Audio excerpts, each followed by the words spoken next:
Halo, selamat datang kembali di channel Bobo di Mobil. Pagi ini kami akan menyeberang dari pelabuhan Labuan Bajo menuju ke pelabuhan Sape di Pulau Sumbawa. Ini pagi-pagi jam 6.30 dan antrian kendaraan roda 4 sudah cukup panjang. Kami sedang menunggu datangnya petugas. Tips penting supaya teman-teman bisa menyeberang sesuai rencana adalah daftar dulu kendaraannya sehari sebelum keberangkatan. Penyeberangan dari Labuan Bajo ke Pelabuhan Sape hanya ada satu trip setiap harinya. Jadi harus daftar dulu. Kalau nggak daftar dulu, resikonya nggak kebagian slot untuk nyebrang. Bisa-bisa tertunda deh besok atau lusanya baru kebagian. Begitu petugasnya datang, kita bisa langsung minta surat pengantar dan petugas akan memberikan surat pengantar sesuai dengan nomor antrian setelah melakukan pengecekan fisik untuk kendaraan-kendaraan yang sudah mendaftar. Buat kendaraan-kendaraan yang go show, tiba-tiba datang tanpa melakukan pendaftaran sehari sebelumnya, akan masuk ke dalam waiting list. Syukur-syukur kebagian, tapi kalau nggak kebagian ya terpaksa ikut nyebrangnya besok. Setelah mendapatkan surat pengantar, kita bisa langsung ikut mengantri untuk mengisi kartu e-money. Karena pembayaran tiket penyeberangan feri ASDP menggunakan kartu e-money. Nah di sini kalau kita nge-refill kartu kita 1 juta, kita bayarnya 5.000. Nah, karena tiketnya ini lebih dari 1 juta, berarti kena 2 kali ngisi. Jadi bayarnya 10.000. Kalau teman-teman ada kesempatan ke Alfamart, ya better ngisi di Alfamart atau ngisi di ATM sih, karena lebih murah. By the way, pengalaman kami beli tiket di Labuan Bajo ini baik ya. Petugasnya informatif, mereka standby di posisinya masing-masing, dan kita nggak jadi bingung-bingung gitu, ini abis ini kemana, abis ini kemana. Mereka semua memberikan petunjuk dengan ramah. Yang masih bisa diperbaiki paling antrian ya, karena nggak ada aturan yang jelas garis antriannya kemana, jadi ya begitulah, agak berantakan antriannya. Kurang lebih 3 menitan, kita punya kartu e-money udah terisi, sekarang kita pindah loket untuk beli tiket. Mana lagi? Ini ternyata cuma top up kartu. Kayak di sini? Ya. Oke. Loket penjualan? Ya, itu. Nah, di loket ini kita beli tiket untuk kendaraan plus untuk upgrade. Jadi di kendaraan itu sudah termasuk untuk penumpangnya. Kalau ada 2 penumpang sebenarnya nggak usah bayar lagi. Tapi karena kita mau duduk di kelas bisnis yang ada AC-nya, maka kena charge lagi 103.000 per orang. Di penyeberangan kami sebelumnya, dari Sape ke Labuan Bajo, hanya kami berdua yang beli tiket VIP. Jadi hanya kami berdua juga yang ngisi ruangan bisnis tersebut. Karena termasuk mobil yang awal-awal banget mendaftar dan kita udah datang pagi-pagi, udah settle pembayarannya juga, jadi termasuk kita yang paling awal juga naik ke dalam kapal feri. Beruntung banget kali ini kami bisa parkir di dekat tangga, jadi kita bisa akses keluar masuk mobil pada saat kapal ferinya nyebrang. Ini penyeberangan biasanya padat banget di parkirannya, jarak antara satu mobil dengan mobil lainnya itu bisa rapet-rapet banget sehingga biasanya nggak memungkinkan untuk stay di dalam mobil, apalagi kita udah keluar terus mau balik lagi masuk ke dalam mobil. Nah ini pemandangan khas Labuan Bajo banget, banyak kapal-kapal untuk sailing trip ya. Yang kepengen cari tahu mengenai sailing trip keliling Labuan Bajo, Pulau Komodo, dan pulau-pulau sekitarnya, kami ada bahas di video yang sebelumnya.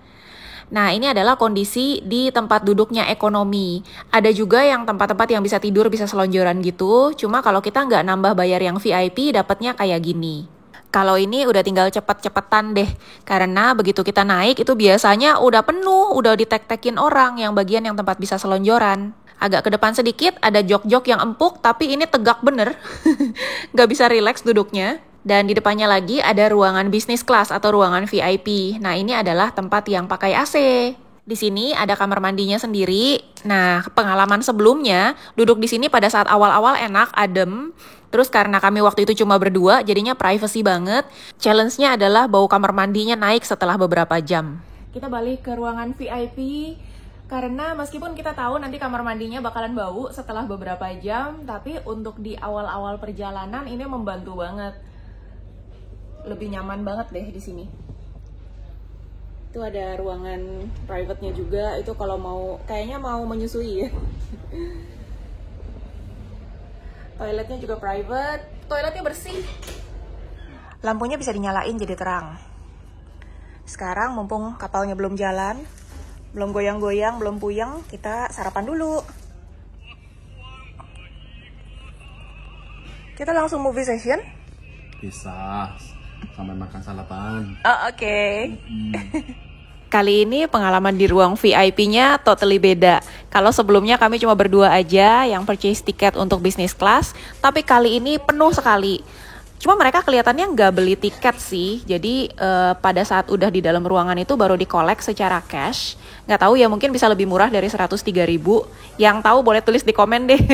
Kalau deal di atas kapal apakah bisa lebih murah apa enggak? Jangan-jangan kita malah lebih mahal beli duluan. Terus ada grup juga yang cukup besar, itu titipan entah dari pejabat atau siapa gitu. Jadi nggak pakai tiket, cuma bilang dari bapak siapa gitu ya. Nama dirahasiakan guys. Anyway, kami memang nggak rencana untuk berlama-lama di sini. Nunggu kapalnya berangkat, kita akan turun untuk stay di mobil aja. Soalnya masa pandemi gini serem juga kan, ngumpul-ngumpul rame-rame di ruangan tertutup pada nggak pakai masker. Tapi kalau kapalnya belum jalan, kita turun ke mobil pun masih kisruh lah di bawah, masih pada ngatur-ngatur parkir gitu. Jadi ya udah kita sabar-sabar dikit ya. Gak lama setelah kapal ferinya berangkat meninggalkan pelabuhan Labuan Bajo, kami langsung turun ke parkiran dan stay di mobil. Beruntung banget dapat parkirnya di pinggir, jadi kita bisa masuk ke mobil. Plus bonusnya dapat hembusan angin juga. Gak kebayang kalau dapat parkirannya di tengah-tengah, udah gak bisa masuk ke mobil. Pun kita stay di mobil, gak dapat angin. Setelah sesi nonton film, kami siap-siapin makan siang dan makan siang di mobil. Selamat makan. Yuk, makan.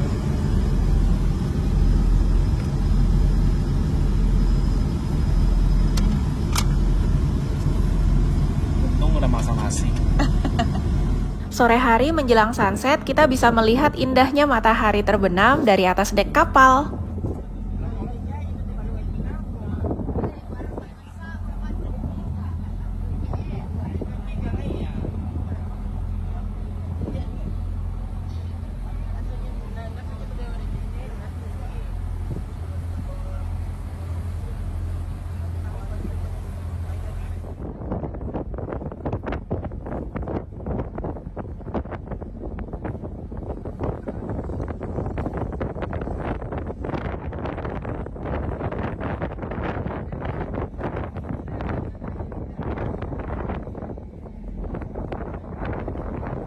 Setelah berlayar kurang lebih 8 jam, kita akan sampai di Pelabuhan Sape.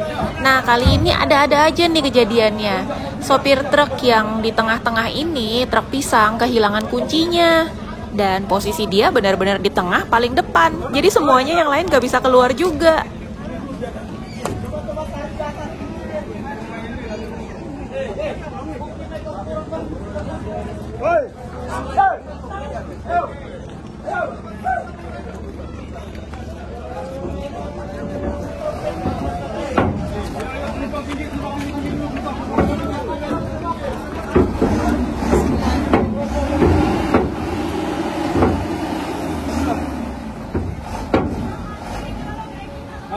Maju.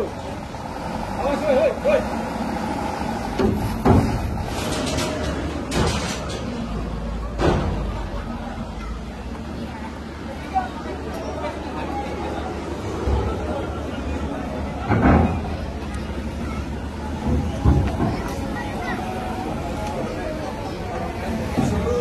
Terus.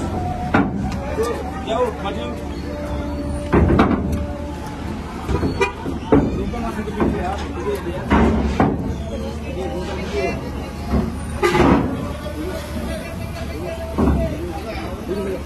Lurus.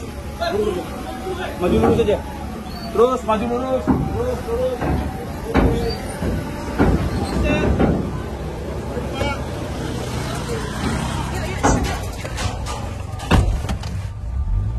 Tiba-tiba kunci hilang, minta ampun. Kunci hilang ya? Cari kunci. Udahlah, udah bagus.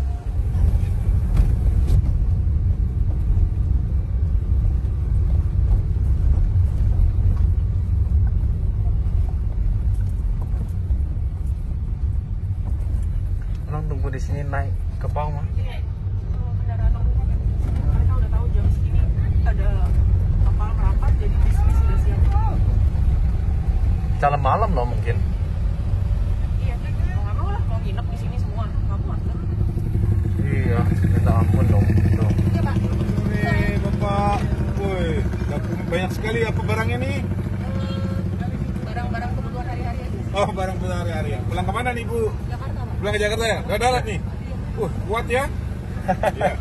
Hati-hati ya, Cek. Ya.